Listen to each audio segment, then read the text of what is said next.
Book Talk begins at 7 minutes and 45 seconds.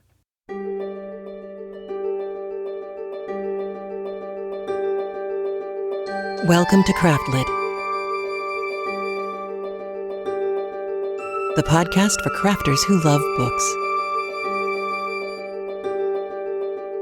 My name is Heather Ordover, and I'm podcasting from where the Delaware River meets the Old York Road, New Hope, Pennsylvania. Episode 623, Just Beachy. This episode of CraftLit is brought to you by its listeners. Well, hello, how are you? I am back from the beach and still recovering. It was lovely. It was hot, so it was nice being out at the water. It was kind of weird because the entire family was there, lots and lots of people, which was great, including my nephews from Germany and my sister and brother-in-law and all the parental units. And it was beautiful, but I am not myself right now. And boy, could I feel it. I could do like a thing during the day. This was the first time that I haven't had a bike at the beach, because if I overdid it, if I did too much, then my stomach just stops working and it really stinks. And on my list of to-dos for the week, it includes talking to the Penn Medicine Long COVID division again and actually starting paperwork for disability, because this is my last week of unemployment and I just can't. My notes for the podcast have gotten a lot more extensive than they used to be. I used to be able to function on pretty much just brief bullet points. And now, since I'm forgetting everything, I am not doing that. So, first on the list, raffle. We have 3 copies of the same book available as a raffle prize. And again, you follow the link in the show notes for episode 623 and do something. There will be a set of things you can do in order to be entered into the raffle. And we're trying to get more creative about the options. So if you have any ideas, please let us know. 206-350-1642. Or you can write Heather at craftlit.com. The book is George Lakoff's Don't Think of an Elephant. I actually bought 3 copies back in 2017, and I started putting yellow highlights in them because I was going to send them out. It was a whole big plan with Indivisible, and that didn't happen. So you will see some of the passages that I highlighted in the beginnings of the books, but there is no reason for me to keep looking at those copies of my own with my own notes in them. So they're practically brand new because their spine hasn't been broken, but they started to be gently loved. There it is. And if you've never read anything by George Lakoff before, he's all about reframing, and it is fascinating the way he is able to see things for what they are. Like if you hear somebody talking about rolling back regulations, what they're actually doing is removing protections. It's a big difference. It lands differently. So yeah, George Lakoff, amazing book. 3 copies are available. And then next week, I think I'm going to have some yarny goodness for you. Book party choice. I got late to the game because I would have done it if I hadn't been at the beach. I would have done it earlier, but we need to pick a book for this month's book party, the last week of August, Thursday. This is for people who are patrons over at Patreon. So you can either go to Patreon and take a look, the poll is there, or you can, if you already signed up, you can go onto the Discord server. The poll is there as well. I gave 2 options, but I am not against doing anything else. The Librarian of Burned Books is one. And the other is a mystery set in the 30s. I know I've mentioned it before on the podcast. It is also by Sulari Gentle, who wrote the Woman in the Library book. There is a library theme, definitely. The first book in her mystery series is called A Few Right-Thinking Men. And then anything else you want to suggest, please do, and we'll pick something and read it or listen to it in a hurry. So no tomes, not Tom Jones or anything like that. And this is Heather from the future, letting you know that it appears that the Librarian of Burned Books is winning in our poll over on Patreon and Discord. So that is winning for our August book party book. We'll confirm that on Patreon and Discord, but for now, that's what it's looking like. And on the topic of Patreon, a big thanks to our July patrons, Julia, Susan C., and Nicole J. Thank you so much. It means more to me now than ever before. So thank you. I am very grateful and looking forward to seeing you over on Discord. And kind of not surprisingly, after last episode, I've also seen people leave Patreon. So I get it. I understand. But yeah, I have a link to very funny but also accurate PSA. It's a public service announcement, a crochet public service announcement for people with ADHD. Everything this girl says is really true. And I wish I had gotten the same advice when I started crocheting for real, seriously, as an adult person. It would have saved me a lot of granny squares. And I also wanted to share Kathy over on Patreon Discord brought up loose threads, which I actually had on my show notes for the first episode of the Three Musketeers, and it just kept getting pushed further in, and then I completely forgot about it. Loose threads, if you haven't heard, they have more volunteers right now than they do projects that need to be finished. But it is when people have either passed away or they can no longer do whatever that craft was on their own, whether it was quilting or knitting, crocheting, whatever. You can go and put that information up on loose threads, and then someone in your area can come and pick it up for you and finish it, which is awesome. So it's a volunteer thing. It's great. Like I said, they have more volunteers right now than they have UFOs. So if you know somebody who has a lot of UFOs lying around because they just can't anymore, hook them up with loose threads so that they can do the next steps. It's really cool. And I agree with them. I'm linking out to the NPR article that Kathy sent. It is one of those things, reading the article, they said, we couldn't believe nobody had already done this. And I thought, in retrospect, yeah, I'm really surprised nobody had done that either. Maybe they did, but they just didn't get any PR. I don't know. But I'm really glad somebody's doing it and that it's working. It's like social technology caught up to what we need, at least in some arenas. All right, Three Musketeers. So I'm doing one chapter today. It is an important chapter. It is also a really gracefully done chapter. The more I read it, the more I am so impressed with Dumas.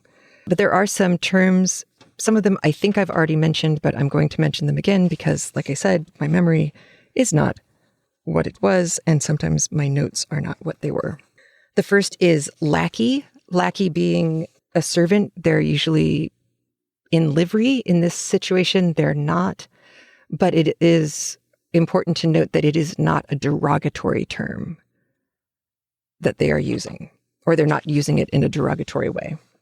You are going to meet a group of guys who are making it look like they're working on a road at one point. And I think what Dumas is trying to get at is that they actually aren't, but they have ripped up the road in a way that makes it difficult for you to get through. And by doing that, they can get you off your horse and then they can rob you. I think that is what's going on. If you have a different read on it, please let me know. 206-350-1642. Then there is a term used by Athos, apostrophized, like apostrophe. This is a real word. I did not know this word. Apostrophized, and it is written this way in both the newer translation and the Victorian translation. It is a direct exclamation that you are saying at a particular person. So it's not just, darn it, it's get out, you worthless person, you specifically, but it's exclamatory. So get out, exclamation point, you person. there is a reference to not wasting a charge. And it took me a while to figure this out until I read the modern translation. The modern translation says, don't waste your primer. So this is about shooting a gun. Don't waste the gunpowder. Just keep going. Morbleu, Morbleu. Evidently, according to the rest of the digital world, the direct translation is blue death. Blue is often substituted for the word God so that you don't say God out loud. So it comes out to being kind of the equivalent of Zounds, Zounds, which is a truncated form of God's wounds. And then it became Zounds because that's how it looks. But that steps it a couple steps away from what it originally meant. So morbleu is like saying Zounds. Rowels, Rowels. Rowels are, I did not know this either, the spinny, spiky part on a set of spurs. I thought that was the spur. The spur is just the thing coming off of your boot. The little spinny, spiky thing is a rowel. And in fact, in the modern translation, he just says spurs. So I guess I am not alone in not knowing what a rowel was. Towards the end of this chapter, they are going to run into a man who is well-dressed and kind of haughty. He is indeed introduced to us by name, and he was actually a real person. And in fact, the way that he is described and portrayed could have been him, except that at this actual time period, he would have been 6 or 7 years old. So, oops, Dumas doesn't care. It's still a name. It's a name that would have been known, and it was a name that was mentioned in one of the fake versions of the D'Artagnan stories that started this whole thing.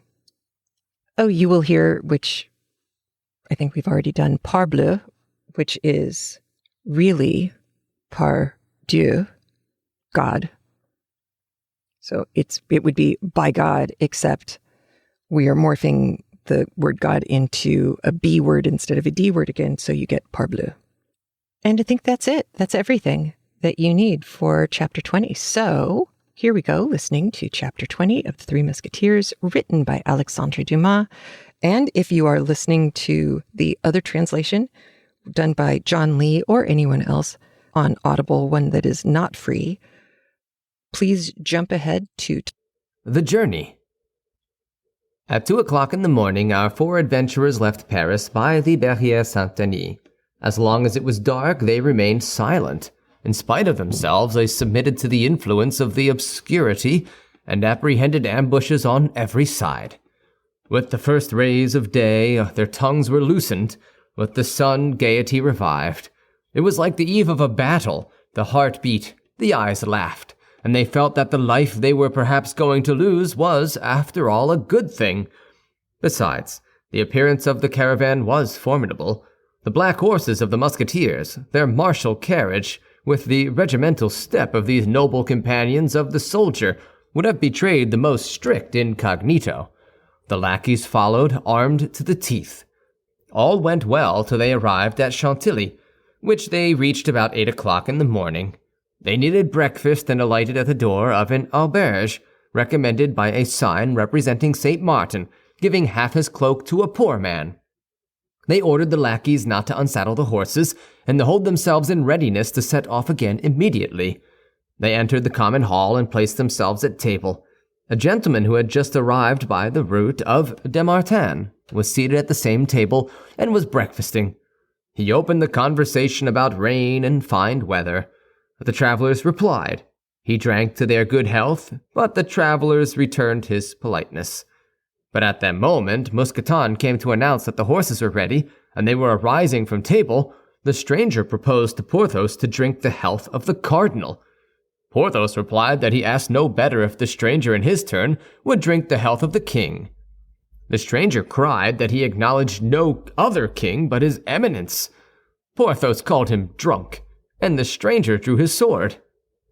"You have committed a piece of folly," said Athos, "but it can't be helped. There is no drawing back.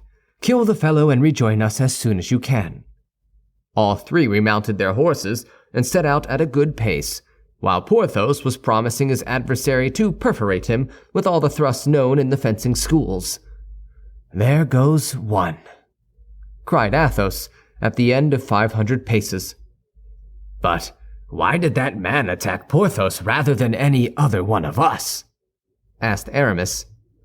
"Because as Porthos was talking louder than the rest of us, he took him for the chief," said D'Artagnan. "I always said that this cadet from Gascony was a well of wisdom," murmured Athos, and the travelers continued their route. At Beauvais they stopped 2 hours, as well to breathe their horses a little as to wait for Porthos. At the end of 2 hours, as Porthos did not come, not any news of him, they resumed their journey. At a league from Beauvais, where the road was confined between two high banks, they fell in with 8 or 10 men, who, taking advantage of the road being unpaved in this spot, appeared to be employed in digging holes and filling up the ruts with mud. Aramis, not liking to soil his boots with this artificial mortar, apostrophized them rather sharply. Athos wished to restrain him, but it was too late. The laborers began to jeer the travelers, and by their insolence disturbed the equanimity even of the cool Athos, who urged on his horse against one of them. Then each of these men retreated as far as the ditch, from which each took a concealed musket. The result was that our 7 travelers were outnumbered in weapons. Aramis received a ball which passed through his shoulder, and Mousqueton another ball which lodged in the fleshy part which prolongs the lower portion of the loins. Therefore Mousqueton alone fell from his horse, not because he was severely wounded, but not being able to see the wound, he judged it to be more serious than it really was. "It was an ambuscade!" shouted D'Artagnan. "Don't waste a charge! Forward!" Aramis, wounded as he was, seized the mane of his horse, which carried him on with the others. Mousqueton's horse rejoined them and galloped by the side of his companions. "That will serve us for a relay," said Athos. "I would rather have had a hat," said D'Artagnan. "Mine was carried away by a ball.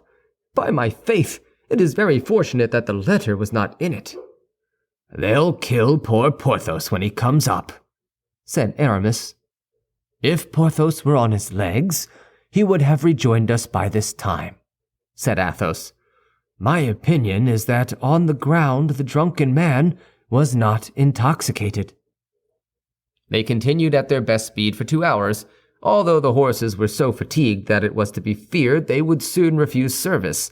The travelers had chosen crossroads in the hope that they might meet with less interruption, but at Crèvecoeur, Aramis declared he could proceed no farther. In fact, it required all the courage which he concealed beneath his elegant form and polished manners to bear him so far.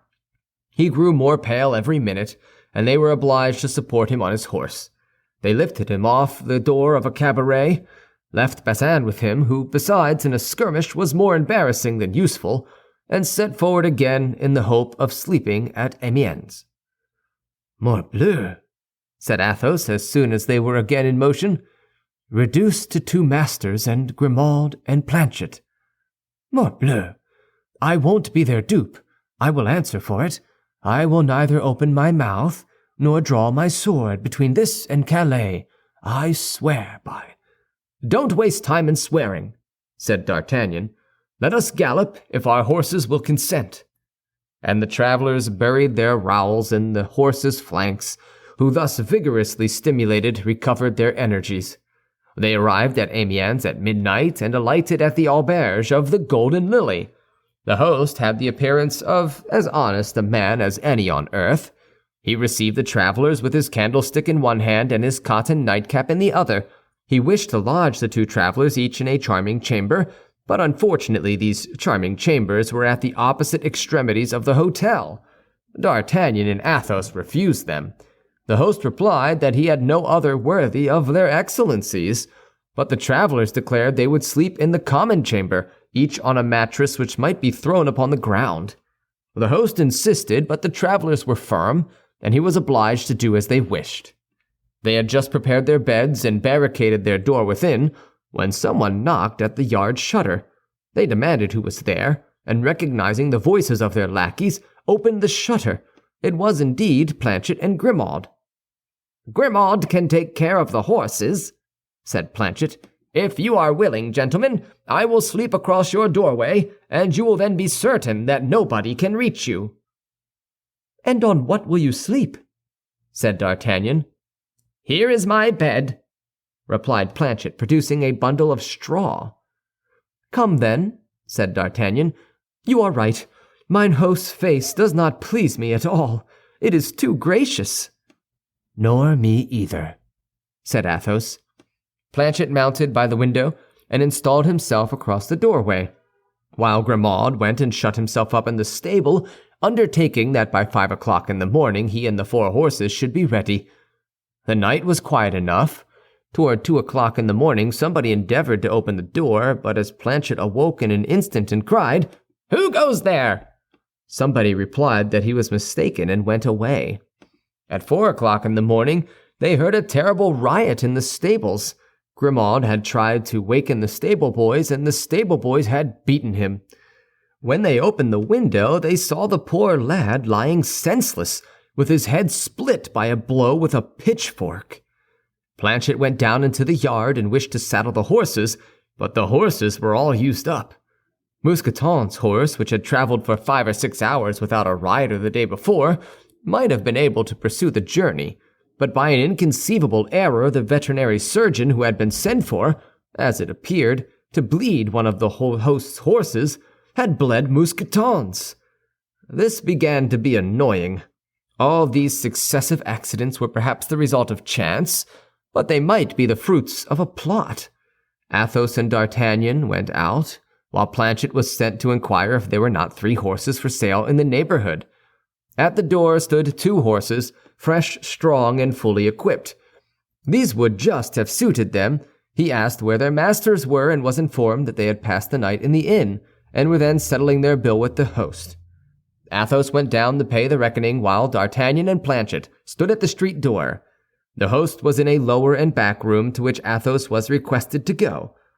Athos entered without the least mistrust and took out 2 pistoles to pay the bill. The host was alone, seated before his desk, one of the drawers of which was partly open. He took the money which Athos offered to him, and turning it over and over in his hands, suddenly cried out that it was bad, and that he would have him and his companions arrested as forgers. "You blackguard!" cried Athos, going toward him. "I'll cut your ears off!" At the same instant 4 men, armed to the teeth, entered by side doors and rushed upon Athos. "I am taken!" shouted Athos with all the power of his lungs. "Go on, D'Artagnan! Spur! Spur!" And he fired 2 pistols. D'Artagnan and Planchet did not require twice bidding. They unfastened the 2 horses that were waiting at the door, leaped upon them, buried their spurs in their sides, and set off at full gallop. "Do you know what has become of Athos?" asked D'Artagnan of Planchet as they galloped on. "Oh, monsieur," said Planchet, "I saw one fall at each of his 2 shots, and he appeared to me through the glass door to be fighting with his sword with the others." "Brave Athos," murmured D'Artagnan, "and to think that we are compelled to leave him. Maybe the same fate awaits us 2 paces hence. Forward, Planchet, forward! You are a brave fellow." "As I told you, monsieur," replied Planchet, "Picards are found out by being used. Besides, I am here in my own country, and that excites me." And both, with free use of the spur, arrived at St. Omer without drawing bit. At St. Omer they breathed their horses with the bridles passed under their arms for fear of accident, and ate a morsel from their hands on the stones of the street after they departed. At 100 paces from the gates of Calais, D'Artagnan's horse gave out and could not by any means be made to get up again, the blood flowing from his eyes and his nose. There still remained Planchet's horse, but he stopped short and could not be made to move a step. Fortunately, as we have said, they were within 100 paces of the city. They left their 2 nags upon the high road and ran toward the quay. Planchet called his master's attention to a gentleman who had just arrived with his lackey, and only preceded them by about 50 paces. They made all speed to come up to this gentleman, who appeared to be in great haste. His boots were covered with dust, and he inquired if he could not instantly cross over to England. "Nothing would be more easy," said the captain of a vessel ready to set sail. "But this morning came an order to let no one leave without express permission from the cardinal." "I have that permission," said the gentleman, drawing the paper from his pocket. "Here it is." "Have it examined by the governor of the port," said the shipmaster, "and give me the preference." "Where shall I find the governor?" "At his country house." "And that is situated?" "At a quarter of a league from the city. Look, you may see it from here, at the foot of that little hill, that slated roof." "Very well," said the gentleman, and with his lackey he took the road to the governor's country house. D'Artagnan and Planchet followed the gentleman at a distance of 500 paces. Once outside the city, D'Artagnan overtook the gentleman as he was entering a little wood. "Monsieur, you appear to be in great haste." "No one can be more so, monsieur." "I am sorry for that," said D'Artagnan, "for as I am in great haste likewise, I wish to beg you to render me a service." "What?" "To let me sail first."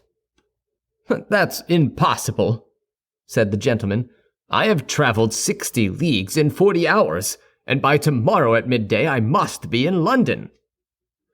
"I have performed that same distance in 40 hours, and by 10 o'clock in the morning I must be in London." "Very sorry, monsieur, but I was here first and will not sail second."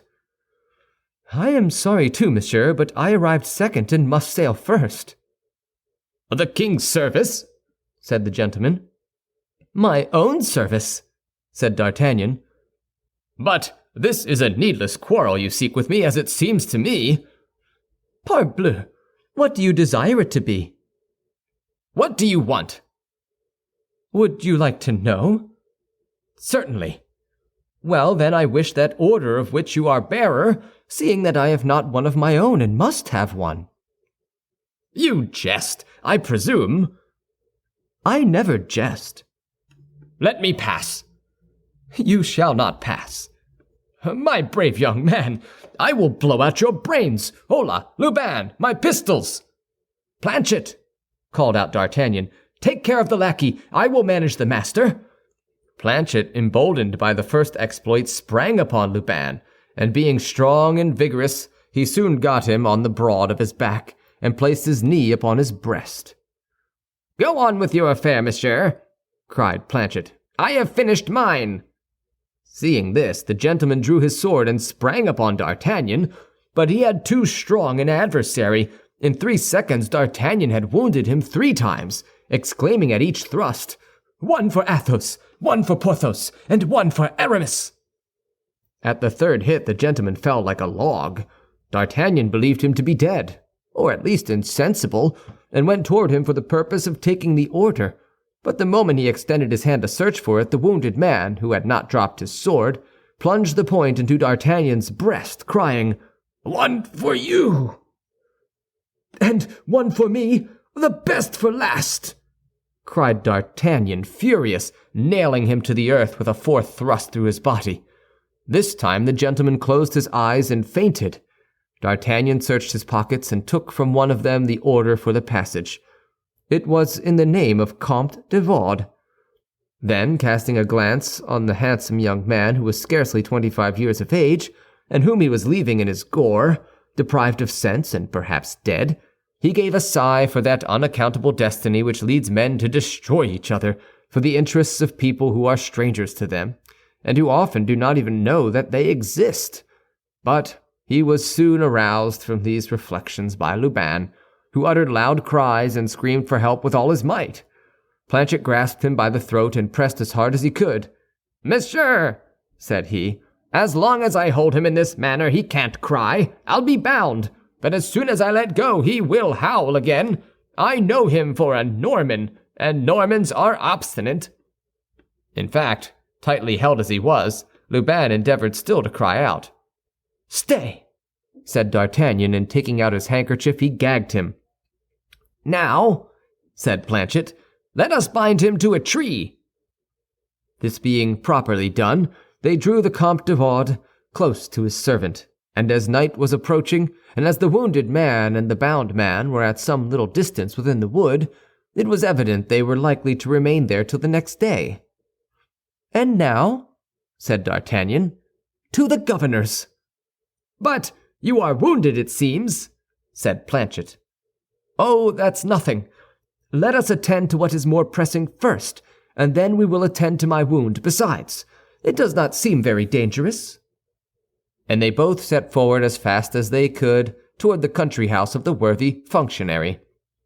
The Comte de Wardes was announced, and D'Artagnan was introduced.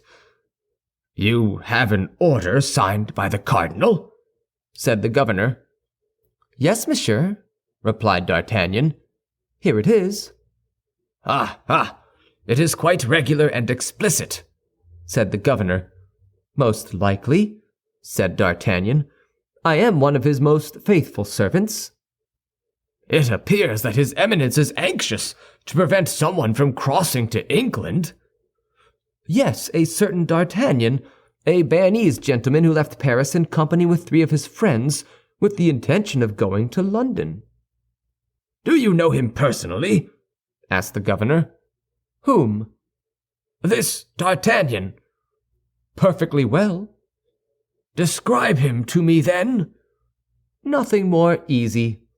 And D'Artagnan gave feature for feature a description of the Comte de Wardes. "Is he accompanied?" "Yes, by a lackey named Lubin."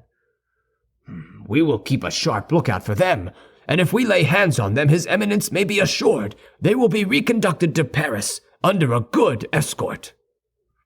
"And by doing so, Monsieur the Governor," said D'Artagnan, "you will deserve well of the cardinal." "Shall you see him on your return, Monsieur Count?" "Without a doubt." "Tell him, I beg you, that I am his humble servant." "I will not fail." Delighted with this assurance, the governor countersigned the passport and delivered it to D'Artagnan. D'Artagnan lost no time in useless compliments. He thanked the governor, bowed, and departed. Once outside, he and Planchet set off as fast as they could, and by making a long detour avoided the wood and re-entered the city by another gate. The vessel was quite ready to sail, and the captain was waiting on the wharf. "Well," said he on perceiving D'Artagnan. "Here is my pass, countersigned." "And that other gentleman?" "He will not go today," said D'Artagnan. "But here, I'll pay you for us 2. "In that case, let us go," said the shipmaster. "Let us go," repeated D'Artagnan. He leaped with Planchet into the boat, and 5 minutes after they were on board. It was time, for they had scarcely sailed half a league when D'Artagnan saw a flash and heard a detonation. It was the cannon which announced the closing of the port. He had now leisure to look to his wound. Fortunately, as D'Artagnan had thought, it was not dangerous. The point of the sword had touched a rib, glanced along the bone. Still further, his shirt had stuck to the wound, and he had lost only a few drops of blood. D'Artagnan was worn out with fatigue. A mattress was laid upon the deck for him. He threw himself upon it and fell asleep. On the morrow at daybreak, they were still 3 or 4 leagues from the coast of England. The breeze had been so light all night. They had made but little progress. At 10 o'clock, the vessel cast anchor in the harbor of Dover, and at 10:30 D'Artagnan placed his foot on England, crying, "Here I am at last!" But that was not all. They must get to London. In England, the post was well served. D'Artagnan and Planchet took each a post-horse, and a postilion rode before them. In a few hours they were in the capital. D'Artagnan did not know London. He did not know a word of English, but he wrote the name of Buckingham on a piece of paper, and everyone pointed out to him the way to the Duke's hotel. The Duke was at Windsor hunting with the king. D'Artagnan inquired for the confidential valet of the Duke, who, having accompanied him in all his voyages, spoke French perfectly well. He told him that he came from Paris on an affair of life and death, and that he must speak with his master instantly. The confidence with which D'Artagnan spoke convinced Patrick, which was the name of this minister of the minister. He ordered 2 horses to be saddled, and himself went as a guide to the young guardsman. As for Planchet, he had been lifted from his horse as stiff as a rush. The poor lad's strength was almost exhausted.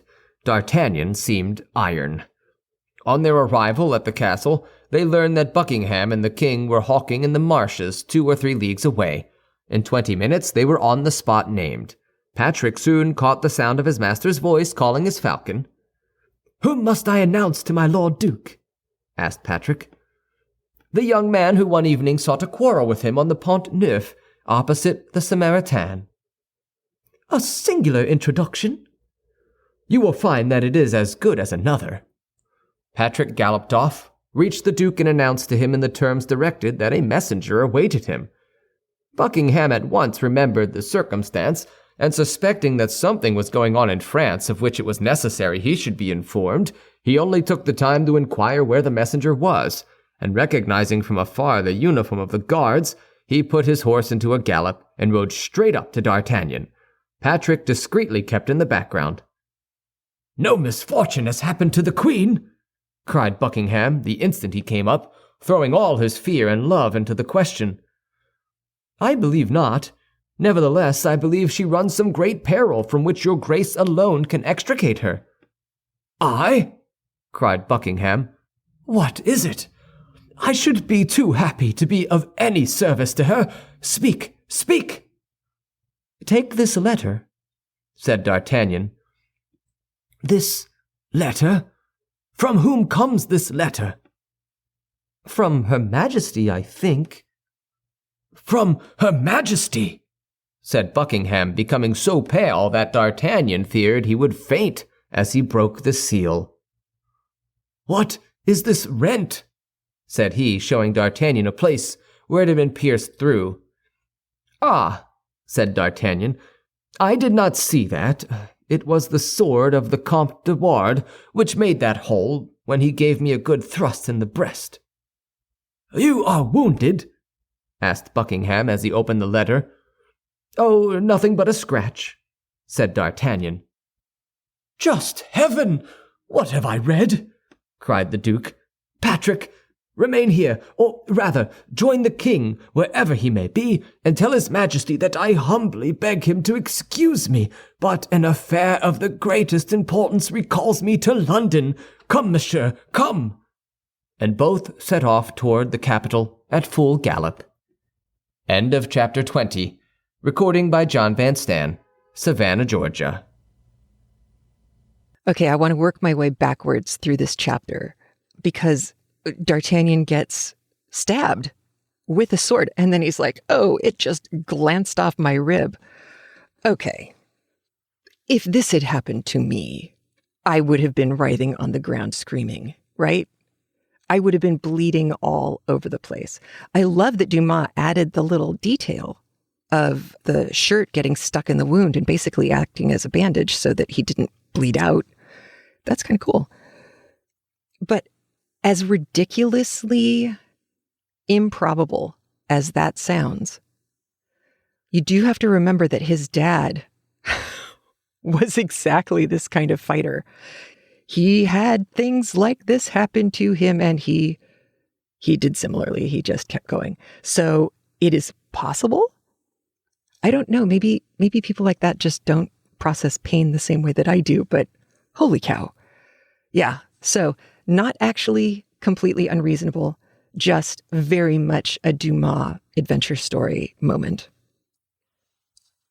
And did you not love D'Artagnan giving the governor the description of the fancy rich guy as D'Artagnan so that that guy would get busted? If he's still alive, he'd get busted, and D'Artagnan would not be known to be anyone at that time, and thus that much harder to catch.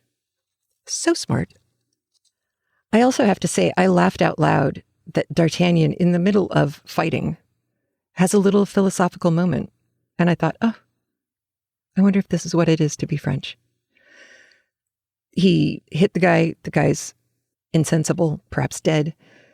And D'Artagnan heaves a sigh over the strange destiny that leads men to destroy each other for the interests of people who are strangers to them and who often do not even know that they exist.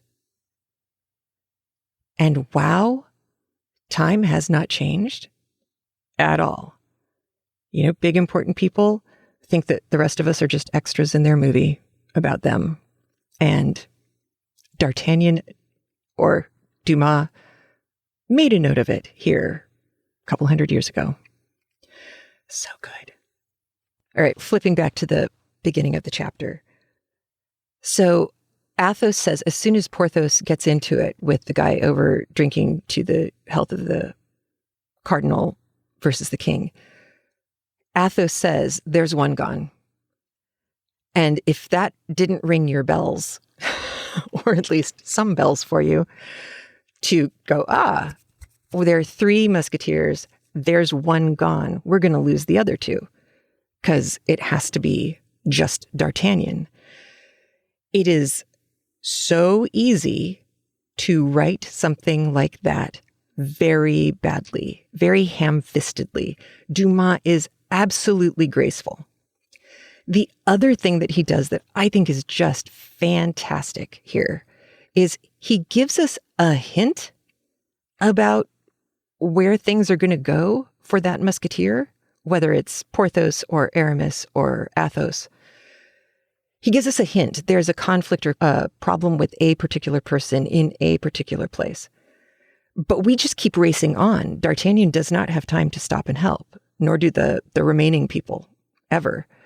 So that gives Dumas the opportunity to move us quickly through the plot and then move us backwards through those same locations after D'Artagnan has completed this particular activity with Buckingham. So we know we are going to get the stories of what happened to Athos, what happened to Aramis, and what happened to Porthos. And those will be told by them, but functionally as a flashback for us. So Dumas will have a lot of opportunity to comment on the events that we have missed by staying with D'Artagnan. I also thought at first, wow, that's weird. Why did they do that? When they refused at the inn to stay at separate ends of the house. And then I realized, oh no, they think that they are being followed. They may actually be being followed, or maybe not, but it seems like they are. So no, we're going to sleep in the common room together. Super smart. Super smart. Oh, and I just noticed I did miss a note when I was writing down what rowels were. I wrote down, it's like an eaglet. A-I-G-L-E-T. It is a word that the New York Times crosswords loves to use because lots of vowels. It is the little plastic or metal piece that keeps your shoelaces from unraveling. You're welcome. And that's where I'm leaving it off today. Thank you so much. Thank you for sticking with me. Have a great day. I will see you next week. And take care of yourself. Bye. A big thanks to all the CraftLit listeners who support the show by being a premium audio member via craftlit.com/premium or via patreon.com/craftlit. Your support for the show is what's kept us going since 2006. If you feel like getting free audio pretty much every week, please consider supporting the show by heading over to patreon.com/craftlit and pledging what you feel the show is worth to you. If you can't support the show that way, consider leaving a review at iTunes or at our facebook.com/craftlit page, or follow @craftlit on Twitter and share the show with your followers too. And remember, if your hands are too busy to pick up a book, at least you can turn one on.